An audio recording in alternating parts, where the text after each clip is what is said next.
महाराष्ट्र के पुणे डिस्ट्रिक्ट के गुंजावने गांव में एक किला है जिसको लोग राजगढ़ किले के नाम से जानते हैं। ये दिन था 18 जून 2023 का। एक व्यक्ति इसी किले में घूमने के लिए गया था। घूमते वक्त वो देखता है कि किले के नज़दीक एक खाई में किसी की डेड बॉडी पड़ी हुई है। नज़दीक जाकर देखने पर मालूम चलता है कि ये डेड बॉडी किसी लड़की की है। ये देखो, केस अभी पूरा देखे भी नहीं है, लेकिन फिर भी एक चीज़ हम बताना चाहेंगे, क्योंकि इस टाइप का केस डेली देखने को मिल रहा है। डेली मेल जो है देखता है कि भाई उसकी जो फीमेल है जिसके साथ वो 5 साल से रह रहा था, हो सकता है रिलेशनशिप, गर्लफ्रेंड और वाइफ कुछ भी, और जैसे ही उसको पता चलता है कि कोई थर्ड पार्टी है जो ताली बजा रहा है, तो ये इतना अंदर से फ्रस्ट्रेट हो जाता है कि वो इस सब टाइप का कांड कर दे रहा है। मेरा इसमें कहना ये है कि ठीक है, तुम्हारे साथ ऐसा हो गया, मानते हैं कि बुरा है ये चीज़, जो तुम्हारा जो ट्रस्ट तोड़ा गया, समझ सकते हैं हम, बहुत बुरा हुआ। लेकिन तुम इतना क्या इसमें इन्वेस्टेड हो जाता है कि तुमको मन करता है कि इसके मतलब ये ऐसा कर दी तो हम अपना लाइफ, अब जो मेरा रिमेनिंग लाइफ बचा हुआ है उसको हम अच्छे से जी सकते थे। लेकिन मतलब हमको इस तुम लोग का साइकोलॉजी समझ नहीं आता है कि तुम्हारा जो पूरा का पूरा एक्शन, तुम्हारा पूरा का पूरा लाइफ एक दूसरे फीमेल पे डिपेंड करता है कि कैसे वो जी रही है। हो सकता है कि इसके रिगार्डिंग तुम बोले कि मेरी तो अर्धांगिनी है, कुछ ही तो बोलते हैं उसको, मेरी बेटर हाफ है, वो ख़राब हो गई मतलब हम ऑलरेडी ब्रोकन हो गए। नहीं, ये सब मूवी कॉन्सेप्ट है कि मूवी में तुमको बोल देता है कि ओ तुम्हारे लाइफ में ये जो है वही सबसे इम्पॉर्टेंट चीज़ है। नो, सबसे इम्पॉर्टेंट चीज़ है तुम्हारा हेल्थ। हेल्थ तुम्हारे पास है, बाकी सब कुछ मिल जाएगा। सब कुछ तुम दोबारा से रीबिल्ड कर सकता है, चाहे तुम कितना भी ख़राब पोजीशन पे हो। कुछ दिन पहले एक 1-on-1 कोचिंग पे एक बंदा मिला यार, उसका ऑलरेडी मतलब वो क्लैरिटी में वो ऑलरेडी था, ऐसा नहीं था कि, क्योंकि एज उसका था अराउंड, बताया था 43 के अराउंड, ठीक है। ऐसे केस 1-on-1 का हम ज़्यादा बताते नहीं है, फिर भी हम इसमें डिटेल्स थोड़ा सा बताएंगे तुमको, ज़्यादा कुछ नहीं, जितना में उसको भी प्रॉब्लम ना हो। देखो, तो उसके लाइफ में बहुत कुछ हो चुका था, ठीक है, मतलब इस टाइप का, समझ रहा है, बहुत कुछ। और वो बंदा दोबारा से मतलब इतना करेज था उसके अंदर कि उसको दोबारा से वो रिबिल्ड ऑलरेडी कर भी चुका था। बस वो ऐसे ही मतलब 1-on-1 में हम सोचे कि कुछ सॉल्यूशन या कुछ बताएगा, नहीं, वो अपना बस जर्नी बताने के लिए किया था। उसको बस मन था कि पूरा होल स्टोरी बताए। बहुत इंटरेस्टिंग स्टोरी था। मतलब हमको लगता है कि अभी का जितना वीक जनरेशन है वो उसका 20% डैमेज भी अगर उसको मिलता ना, कोई भी नॉर्मल जो नया जनरेशन का जो लड़का सब आजकल है, वो टूट जाता। वो बंदा मतलब इस लेवल से इतना डाउन हो के, मतलब उसके साथ क्या नहीं हुआ, फ्रॉडगिरी से लेके हर चीज़, पूरा एक एक चीज़, फैमिली उसका पूरा ब्रोक, पूरा दोबारा से रिबिल्ड किया हो, ब्रिक बाय ब्रिक। एक मीम देखा होगा तुम। तो इस चीज़ को मानो, हम मानते हैं कि ये चीज़ बुरा होता है, हम मानते हैं, हम एडमिट करते हैं कि तुम्हारे लाइफ का ये समझो एक तरह से, क्या ही बोल सकते हैं इसको, मेजर ही नहीं कर सकते हैं। क्यों? क्योंकि इसमें तुम इन्वेस्ट ही इतना करके बैठा होता है कि पहले देख लेते ये केस कैसा है, उसके बाद तुमको एक और अच्छा चीज़ बताना चाहते हैं हम। व्यक्ति बिना देरी किए नज़दीकी पुलिस स्टेशन में कॉल करता है। कुछ देर बाद पुलिस की एक टीम वहां पर पहुंच जाती है। इस लड़की की बॉडी को खाई से बाहर निकाला जाता है। इसके शरीर पर चोट के काफ़ी गहरे निशान थे, साथ ही इसकी बॉडी सड़ना शुरू हो गई थी, जिससे मालूम चल रहा था कि इस डेड बॉडी को यहाँ पर पड़े हुए तकरीबन 7 से 8 दिन हो चुके हैं। पुलिस वहाँ पर छानबीन करती है तो पुलिस को उस लड़की का मोबाइल, उसका एक चश्मा, साथ ही उसका एक वाइट कलर का जूता भी मिल जाता है। पुलिस उसके मोबाइल से डिटेल्स निकालकर उसके घर वालों से संपर्क करती है। साथ ही पुलिस को यह भी मालूम चलता है कि नजदीकी पुलिस स्टेशन में 14 जून 2023 को एक लड़की की मिसिंग रिपोर्ट भी फाइल की गई थी। इस मिसिंग रिपोर्ट के आधार पर और मोबाइल से मिले डाटा के आधार पर इसके पेरेंट्स को बुला लिया जाता है। पेरेंट्स अपनी बेटी को पहचान लेते हैं। इस लड़की का नाम दर्शना पवार था, जिसकी उम्र 26 साल थी। अब पुलिस दर्शना पवार की डेड बॉडी को पोस्टमार्टम के लिए भेजकर इस केस की छानबीन शुरू कर देती है। घर वाले पुलिस को यह बताते हैं कि 12 जून 2023 तुमको हम बाकी वीडियो में हमेशा क्यों बोलते हैं कि मैरिज वगैरह अगर तुम्हारा है तो उसमें तुमको बहुत केयरफुल होने का टाइम है, क्योंकि इसमें अभी एज मेंशन किया तो बस हम एज से रिलेटेड कुछ बोलना चाहेंगे। देखो, कोई भी फीमेल, क्योंकि अभी एवरेज काफ़ी हाई चल गया है, पिछले अगर 1-2 साल से देखेगा तो जो फीमेल का जो एवरेज है शादी होने का उम्र काफ़ी बढ़ गया है। हमको तो लगता है कि हम अभी हाल फिलहाल में जितना भी रिलेटिव वगैरह में जितना भी शादी है वो ऑलमोस्ट हमको लगता है कि 28, 27, 28, 27, 29, 28, 27, समझ रहा है, इस टाइप का एज है। तो इस पे एक हमको टेरिफाइंग डेटा तुमको हम बताना चाहते हैं। देखो, हम इसको लिख के बताएंगे क्योंकि यूट्यूब को इसे पसंद नहीं है।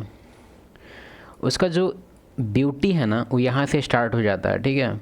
बॉडी पूरा होल, उसका पर्सनालिटी वगैरह एकदम मतलब यहाँ से स्टार्ट हो जाता है। फिर ये जो है उसका, और ये जो है ये इसका पीक है, समझ रहा। 18 से 25 इसका पीक होता है। स्टार्ट 6 यहाँ से हो जाता है, ठीक है। लेकिन इसका जो ये है वो पीक है, समझने के लिए, एजुकेशनल पर्पसेस, ठीक है। ये तुम गूगल कर लो अभी, इसमें जो इसका जो तुम लिखना गूगल पे कि highest fertility rate in a female, तो उसमें तुमको ये एज बताएगा 18 से 25। और इसी एज में उसका ब्यूटी भी पीक करता है। और इसके पीछे रीज़न बहुत ही बेसिक है, क्योंकि बहुत वीडियो में बता चुके हैं, हर बार नहीं बताना चाहते हैं एक ही चीज़। तो और तुम उसका मैरिज कर रहा है ऑलमोस्ट 27, 28, रुको वहाँ पे शायद कैमरा नहीं जा रहा होगा तो यहाँ लिखते हैं 27, 28, 29, ठीक है। और मेट्रो सिटी दिल्ली वगैरह में तो इवन 30, 31 में भी हो रहा है। तो तुम हमको खुद सोच के बताओ, एक बार सोचो इस चीज़ पे कि तुम सच में, तुमको ऐसा लगता है कि अभी के टाइम में जहाँ पे हर चीज़ को इस लेवल पे सेक्सुअलाइज कर दिया गया है कि क्या ही कहना, तो तुम सोच रहा है ये बात कि यहाँ से लेके यहाँ तक का जो जर्नी था इसका, जो एकदम पीक वाला था, वो भी अभी के टाइम में, जिसमें मेन स्ट्रीम का भी मूवी हर मतलब स्टोरी से रिलेटेड होता ही नहीं है, और बीच में ऐसे ही, क्या मतलब है इसका?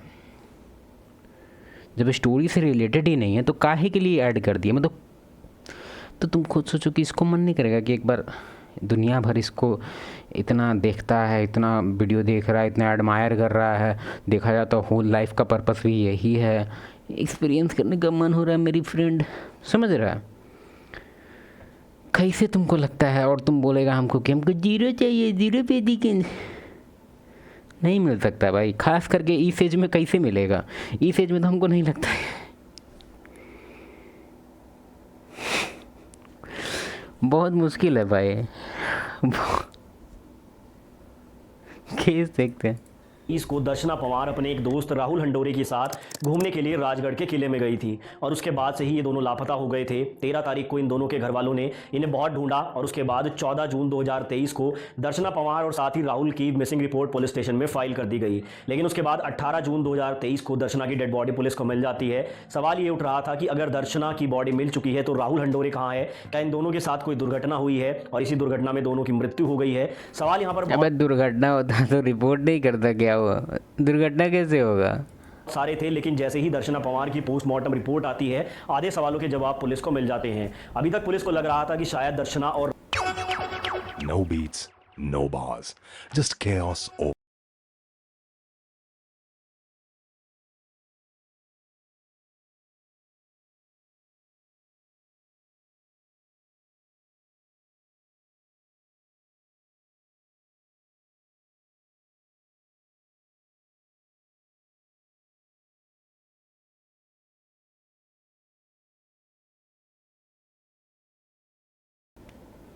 हादसा हुआ है, वो पहाड़ी से गिरे हैं। लेकिन ऐसा अभी तक पुलिस को लग रहा था कि शायद दर्शना और राहुल के साथ कोई हादसा हुआ है, वो पहाड़ी से गिरे हैं। लेकिन ऐसा नहीं था, क्योंकि दर्शना पवार की पोस्टमार्टम रिपोर्ट में साफ साफ ये लिखा हुआ था कि दर्शना के ऊपर किसी धारदार हथियार से 22 से 23 बार वार किया गया था। साथ ही उसके हेट देख रहा है, हेट देख रहा है, इसका इस लेवल का है कि एक तरह से ईयर्स ऑफ फ्रस्ट्रेशन नहीं है, ईयर्स ऑफ हार्ड वर्क जो ये लगाया उसके लिए।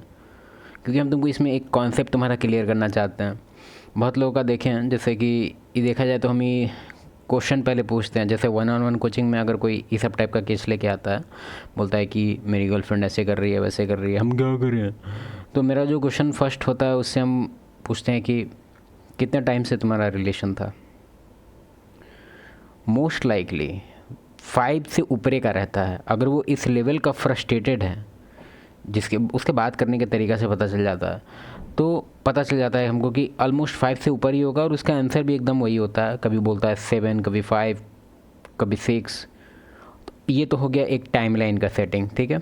अब उससे हम पूछते हैं कि तुम बताओ, मतलब ओवरऑल रिलेशन में कौन किसके लिए कितना क्या करता था। तो क्या बोलता है पता है, लौड़ा नहीं करती थी कुछ मेरे लिए, वो पूरा उसका ज़िंदगी हम सवारे, डेली उसका ये किए वो कि उसको जुड़ाने लगते हैं, तो मतलब इतना जुड़ाता है हमको, मतलब पूरा किताब भर जाएगा। और अगर हम उससे पूछते हैं कि ये बताओ कि उसका कोई गुड जेस्चर या कोई डेली हैबिट जो तुमको अच्छा लगता था, जो डेली बेसिस पे तुम्हारे लिए किया जा रहा है, समझ रहा है, मतलब वैल्यू एक्सचेंज, तो बोलता था कि नहीं नहीं कुछ भी नहीं। तो यहाँ इन्वेस्टमेंट कैलकुलेट करते हैं, जैसे मेरा इसमें एक थिंकिंग होता है इसको लेके। कभी भी तुमको किसी, जैसे फॉर एग्जांपल तुम मदर लव को जो तुम लोग बोलता है अनकंडीशनल है, हम मतलब देखा जाए तो उसको बोल सकते हैं अनकंडीशनल, क्योंकि उस लेवल का इन्वेस्ट तुम पे कोई किया ही ना है। बताते हैं पहले मदर कॉन्सेप्ट पे, हमको लगता है बाद में आना चाहिए, क्योंकि उस टॉपिक से थोड़ा सा रिलेशन लग रहा है, तो थोड़ा सा एक्सप्लेन हम हल्का सा कर देते हैं। देखो तुम्हारी मदर है, ठीक है, एक्सप्लेन करने से अच्छा तुमसे क्वेश्चन दाग देते हैं। M1, M2, M3, ठीक है, ये दोनों बायोलॉजिकल है, ठीक है, और ये है एडॉप्ट की है, तो इसको यहाँ पे लिख देते हैं एडॉप्ट, मतलब ये तुम एडॉप्टेड है, ठीक है। ये जो है, ये तीनों का जो लव है वो एक तरह से तुम्हारा लैटरिंग, धोना, हगना, मुतना, लगभग तुम्हारा एक एक चीज़ टेक केयर करना, ये M1 हर एक चीज़ की है। ऊपर से बायोलॉजिकल भी है, मतलब 9 मंथ जो एडिशनल है वो भी, ठीक है। तो इसका जो प्यार होगा तुम्हारे लिए वो होगा 100%, ठीक है। ये जो M2 है ये भी बायोलॉजिकल है, ठीक है, लेकिन इसमें कैच है। कैच क्या है कि केयर टेकर था, हगने मुतने हर चीज़ के लिए, ये अपना ऐसे ही लाला लैंड में घूमती थी, तुम्हारा टेक केयर कोई और करता था, ठीक है। हगने मुतने, तेल लगाने से लेके, मतलब तुम पे जो इसका इन्वेस्टमेंट है, इन्वेस्टमेंट मतलब क्या, हमेशा फाइनेंशियल होता है क्या, no, mental investment, physical investment, समझ रहा है। तो इसका बहुत कम था, इसको टेंशन नहीं है कि बउआ खाया कि नहीं, क्यों, क्योंकि ऑलरेडी केयर टेकर है, तो ये आराम से अपना लाला लैंड में घूम रही है। तो इसका जो तुम्हारे लिए लव होगा ये ऑलमोस्ट 60%, ठीक है। वो भी अगर तुम्हारे अराउंड रहती है, डेली इंटरेक्शन हो रहा है तब। अगर इंटरेक्शन भी नहीं हो रहा तो ये आएगा 49%। 49% हम बहुत जेनरस होकर दे रहे हैं, क्यों, क्योंकि हमको हेट नहीं चाहिए कमेंट से, मेरी मम्मी मेरी चुप। तो फिर अगला आते हैं अडॉप्टेड पे, ठीक है। इसका जो इन्वेस्टमेंट है मतलब पूरा M1 जैसा है, मतलब ट्रू कॉपी है इसका, ठीक है। बस इसमें है कि 9 मंथ वाला जो इन्वेस्टमेंट है वो बस ये नहीं की, कैसे करती है, अडॉप्टेड है भाई, ठीक है। बाकी हर एक इन्वेस्टमेंट है इसका। तो इसका जो लव होगा ना ये ऑलमोस्ट 99 देना पड़ेगा, यस, क्योंकि 1% काटेंगे, काटा नहीं था लेकिन इसके कंट्रोल में ही नहीं है, मतलब ये अडॉप्टेड है तो इसमें क्या ही बोले। तो समझ में आ रहा है कुछ। तुम लोग जो बोलता है मदर लव इज अनकंडीशनल, अबे नहीं है भाई, लव को लव मत बोलो। मेरे हिसाब से तुम लोग को लव को तुम लोग इन्वेस्ट बोला करो, आई इन्वेस्ट यू, ठीक है। जब भी तुम बोलता है किसी को आई लव यू, तो तुम अंदर मन में सोचो आई इन्वेस्ट यू, समझ रहे। अगर तुम्हारा इन्वेस्टमेंट उसकी तरफ बहुत ज़्यादा है और उसका इन्वेस्टमेंट तुम्हारी तरफ बहुत कम है, नहीं टिकेगा रिलेशन। इसलिए हम तुमको एक टिप देते हैं जो हम 1-on-1 कोचिंग में देते हैं किसी के रिलेशन को ठीक करवाने के लिए, वो उसका 1-2 टिप हम तुमको यहीं भी दे देते हैं, काम करवाओ उससे। कैसा काम, ऐसा काम जो डायरेक्टली तुमको बेनिफिट कर रहा है, ठीक है। और उसका माइंड में भले इस चीज़ को करना ना चाहे, लेकिन उसका जो माइंड है उस चीज़ को बैकवर्ड रैशनलाइज करेगा और उसके माइंड में तुम्हारे लिए लव जनरेट करेगा। और ये चीज़ फैक्ट है, बहुत सारा बुक में भी इस चीज़ का चर्चा है, इवन पुराना बुक में, 200 साल पुराना बुक में भी इस चीज़ का चर्चा है। समझ रहा है कितना भयंकर कॉन्सेप्ट है। फॉर एग्जांपल तुमको लगता है कि, जैसे कि एक एग्जांपल देते हैं तभी तुम समझेगा शायद। मान लो हम A हैं और ये B है। हम A हैं, हम इतना मदद करते हैं इसका, बहुत हर चीज़ में इसका हम हेल्प करते हैं। तो मेरे अंदर ये थॉट आ रहा है क्योंकि हम इसका बहुत हेल्प कर रहे हैं तो ये हमको बहुत पसंद करता होगा। क्यों, क्योंकि मेरे बिना तो इसका कोई काम ही नहीं होगा। हर एक चीज़ में इसका है, स्कूल ले जा रहे हैं इसको, मतलब ये मेरा दोस्त है, समझा। और ये जो बी है, बी मेरे पे 0 इन्वेस्ट कर रहा है, समझ रहा है। तो हम इस पे ऑलरेडी बहुत सारा इन्वेस्टमेंट है, तो मेरा बैक इन माइंड जो है ना वो रिटर्न मांग रहा है। और रिटर्न कैसे मांगता है, वो कंपेनियनशिप के फॉर्म में मांगता है स्टार्टिंग में। तो कहने का तात्पर्य ये है कि ए का लव बी के लिए बहुत हाई जाएगा। क्यों? क्योंकि इन्वेस्टमेंट है भाई, डेली उस पर इतना माइंड खर्चा कर रहा है, फिजिकल बॉडी खर्चा कर रहा है, इवन फाइनेंशियल भी कर रहा है, और बी बस बेनिफिट ले रहा है उसका। तो इसके अंदर बिल्कुल भी जनरेट नहीं होगा कुछ भी, ये बस एक तरह से लेगा। सेम टू सेम तुम लोग का रिलेशन में होता है। ये बॉय है, बॉय इसको नहीं बोलेंगे, मैन बोलेंगे। तुम लोग तो मैन है ना, मैन, ये लो मैन। और ये फीमेल है, ठीक है। इसीलिए उसके अंदर लव जनरेट नहीं होता है। क्यों? क्योंकि तुम उसको इन्वेस्ट करवाता ही नहीं है। करवाओ उससे इन्वेस्ट, बोलो कपड़ा धोने के लिए, खाना बनाने के लिए बोलो, कभी पैर में चोट लग गया पैर दबाने बोलो, समझ रहा। इन्वेस्टमेंट करवाओ, हम लिखित में देंगे, तुम्हारा लाइफ चेंज हो जाएगा। के सिर पर एक भारी पत्थर से भी हमला किया गया था। सीधा सीधा ये एक कत्ल का मामला था जिसको पुलिस दुर्घटना समझ रही थी। अब यहाँ पर पुलिस के सामने 2 थ्योरीज निकल कर आती हैं। पहली थ्योरी तो ये थी कि दर्शना और राहुल राजगढ़ के किले में घूमने गए थे, वहाँ किसी ने इन दोनों की हत्या कर दी और हत्या करके इन दोनों की लाश को खाई में फेंक दिया। इसी के चलते पुलिस उसके इलाके में जाकर राहुल की डेड बॉडी ढूंढने की कोशिश भी करती है, लेकिन उन्हें राहुल की डेड बॉडी नहीं मिलती है। दूसरा जो थ्योरी पुलिस के सामने थी वो ये थी कि राहुल और दर्शना दोनों घूमने गए थे, लेकिन किसी कारण से राहुल ने दर्शना की हत्या करके और वहां से भाग गया, क्योंकि दर्शना की पोस्टमार्टम रिपोर्ट में साफ साफ ये कत्ल का मामला लग रहा था। अब इसी के चलते पुलिस की 5 स्पेशल टीमों का गठन किया जाता है, जिसमें से एक टीम को जिम्मेदारी मिलती है कि उस इलाके में जितने भी सीसीटीवी लगे हैं उनकी फुटेज की जांच करनी है। एक दूसरी टीम को दर्शना और राहुल के बैकग्राउंड खंगालने में लगाया जाता है। एक तीसरी टीम को कॉल डिटेल्स का डाटा निकालने के लिए लगाया जाता है। चौथी टीम का काम था कि वो सारे सबूत और गवाहों को जुटाएगी, और 5वीं टीम का काम था कि पूरे डेटा को एनालाइज करके सच्चाई को सामने लाना है। पुलिस इस केस की इन्वेस्टिगेशन बहुत ही सीरियसली कर रही थी। अब सबसे पहले दर्शना पवार और राहुल हंडोरे का बैकग्राउंड खंगाला जाता है, जिसमें मालूम चलता है कि ये दोनों ही अहमदनगर के कोपरगांव टाउन में रहते थे। बचपन से ये दोनों साथ खेले कूदे, साथ पले बड़े, इन्होंने सारी पढ़ाई लिखाई भी साथ ही साथ की है। दर्शना पवार के पिताजी शुगर मिल में जॉब करते थे। राहुल और दर्शना दोनों ही मिडिल क्लास फैमिली से बिलोंग करते थे। जब इन दोनों की ग्रेजुएशन कंप्लीट हो गई तो दोनों ने सरकारी नौकरी की तैयारी करने का निर्णय लिया। इसी के चलते दर्शना और राहुल अहमदनगर से पुणे आ जाते हैं। ये दोनों यहाँ आकर MPSC इतना डिटेल में सुन के क्या करेगा, तुम देख लेना ना। हम देखना चाहते हैं कि आखिर क्या हुआ है केस में। 2000 से पूरा स्टोरी तुमको सुनना होगा डिटेल में, 2 तुम से सुन 2.5 लेना। घंटे बाद उधर से राहुल अकेला वापस आता दिखाई देता है। मतलब ये तो प्रूव हो गया कि यही था बंदा देते हैं, लेकिन उसके 2 से 2.5 घंटे बाद उधर से राहुल अकेला वापस आता दिखाई देता है। यानी कि उसके साथ दर्शना राजगढ़ के किले में गई तो थी, लेकिन वापस नहीं घटना हुई है। लेकिन वो राहुल की तरफ भी चला जाता है कि हो ना हो उसी लग जाती है। वो एक काम करता था, वो वहां पर भी नहीं था। उन्होंने बताया कि पिछले कई दिनों से वो काम पर नहीं आया है। जिस रूम पर वो रेंट में रहा करता था थी, साथ ही पुलिस उसकी ट्रांजैक्शन को भी ट्रेस कर रही थी, क्योंकि अगर वो कहीं भाग रहा था तो उसे पैसों की आवश्यकता जरूर पड़ती। और इसी के चलते उसने दिल्ली के एक ATM से पैसे भी निकलवाए थे। उसके बाद उसकी लोकेशन कोलकाता की मिलती है, चंडीगढ़ की लोकेशन मिलती है। वो पुलिस से लगातार भाग रहा था, और इसी के चलते पुलिस का जो शक है वो भी राहुल के प्रति गहरा होता जा रहा था। आगे पुलिस स्टेशन लाया जाता है किसी और, उसने एक चाकू मोटिव बताओ ना भाई, एक चाकू मार दिया, कर दिया कि आखिर राहुल ने दर्शना की हत्या क्यों की, जबकि वो दोनों तो बचपन के दोस्त थे, उन दोनों का बचपन साथ में बीता था। तो राहुल पुलिस को कहता है कि बचपन से ही जो राहुल है वो दर्शना को पसंद करता था। साला फिर से बोलते हैं, लड़का लड़की दोस्त नहीं रह सकते, ठीक है। क्योंकि ये कभी कॉन्सेप्ट था ही नहीं हिस्ट्री में, कभी नहीं था। और ना ही आगे जाके तुम लोग कितना भी डेवलप कर लो अपना चोदो माइंडसेट, नहीं सुधरेगा तुम लोग का बायोलॉजी एक तरह से तुमको फोर्स करता है कि फीमेल है मेटिंग, मतलब ये साथ में स्कूल पढ़ते थे। जब इनकी ग्रेजुएशन कंप्लीट हुई, आगे बढ़िए, ग्रेजुएशन कंप्लीट होने के बाद उसका पूरा बॉडी एकदम ग्रेजुएटेड हो गया, तो बस इसको आ गया कि भाई अब तो कुछ रिलेशनशिप में आ गए। ये दोनों एक दूसरे से प्यार करते थे। इसी के चलते दोनों ने फैसला किया कि MPSC की तैयारी करेंगे, अच्छी जॉब लग जाएगी तो उसके बाद शादी भी कर लेंगे। पुणे जाकर इन्होंने तैयारी की, लेकिन यहाँ पर दर्शना पवार की तो जॉब लग जाती है, उसे फॉरेस्ट रेंज ऑफिसर की पोस्ट मिलती है, लेकिन राहुल को जॉब नहीं मिल पाती है। अब के बाद दर्शना वापस अपने घर आ जाती है। उसके बाद दर्शना अपने पेरेंट्स से राहुल के साथ शादी करने की बात करती है, लेकिन पेरेंट्स दर्शना को कहते हैं कि राहुल के पास कोई जॉब नहीं है, तुम्हारी अच्छी जॉब लग चुकी है, तुम्हारे पास 1000 ऑप्शन है और हम तुम्हारे लिए इससे भी बेहतर लड़का ढूंढ लेंगे। दर्शना अपने माता पिता की बात मान लेती है, और इसी के चलते वो राहुल से अब दूरियां बनाना शुरू कर देती है। वो फोन पर उससे ज़्यादा बातें नहीं करती थी, उसे इग्नोर करना भी शुरू कर दिया था। अब उसके बाद ऐसे ही समय बीतता गया। राहुल अभी भी तैयारी में लगा हुआ था। उसे उम्मीद थी कि जब उसकी जॉब लग जाएगी तो फिर से दर्शना के घर वालों से बात करके इन दोनों की शादी हो जाएगी। लेकिन इसी बीच में राहुल को मालूम चलता है कि दर्शना के घर वाले उसके लिए लड़के की तलाश कर रहे हैं। इतना टेंशन में वो लड़का पढ़ के निकाल देगा एग्ज़ाम?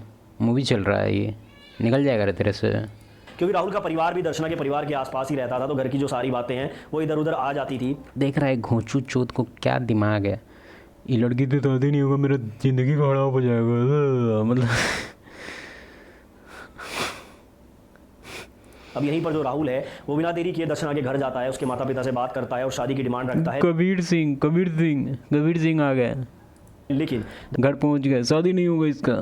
दर्शना के माता पिता इसकी शादी करने से साफ साफ इनकार कर देते हैं। वहीं बराबर में खड़ी दर्शना भी इस बात से इनकार कर देती है और वो राहुल को कहती है कि वो अपने माता पिता की पसंद से ही शादी करेगी। यहाँ पर राहुल को बहुत ज़्यादा एम्बेरसमेंट फील होता है, उसे ऐसा लगता है कि दर्शना ने अपने माता पिता के सामने उसकी बेइज्जती की है। उस टाइम तो राहुल चुपचाप वहाँ से आ जाता है, लेकिन अब उसने मन बना लिया था कि वो अपनी बेइज्जती का बदला जरूर लेगा। अरे बाप रे, जिसका इज्जत है ही नहीं साला, उसको बेइज्जती कैसे फील होता है, पहले हमको ये कोई समझा दे। चाहे उसे दर्शना की हत्या ही क्यों ना करनी पड़े। अरे बाप रे। चलता है कि 11 जून 2023 को कोचिंग वालों ने दर्शना को सम्मानित करने के लिए बुलाया है। उसी दौरान राहुल की मुलाकात फिर से दर्शना से हो जाती है। वो उसे मीठी मीठी बातें करके फंसा लेता है और कहता है कि एक आखिरी बार मेरे साथ घूमने चलो, थोड़ा टाइम स्पेंड करेंगे। इसी के चलते 12 जून 2023 को दर्शना राहुल के साथ घूमने के लिए राजगढ़ के लिए चली जाती है। वहाँ पर जाकर राहुल फिर से दर्शना से यही कहता है कि मेरे साथ शादी कर लो, लेकिन दर्शना साफ साफ इनकार कर देती है और वो कहती है कि अब वो अपने घर वालों की। अभी घोंचू को समझ कैसे नहीं आ रहा, जब बोल दिया गया भाई कि तुम कुछ करता नहीं है, तुम गरीब गांड है, कैसे भाई प्यार के दम पे घर बस तुम्हारा मूवी में चलता है कि प्यार की ताकत से मूवी घर चला देंगे। रियल लाइफ में ना बेटा छोड़े पसंद से ही शादी करेगी। राहुल ने पहले से ही मन बना रखा था कि अगर ये शादी के लिए मान जाएगी तो ठीक है, नहीं तो उसका कत्ल कर देगा। Good good good good good. पहले ही वो अपने साथ एक चाकू लेकर आया था। Very good, well prepared. सुनते ही राहुल उस पर चाकू से हमला कर देता है। उसके बाद एक भारी पत्थर से उसके सिर पर वार करता है। हिजड़ा है साला, हिजड़ा भोसड़ी का। कहाँ गया इसका फोटो दिखाओ। बस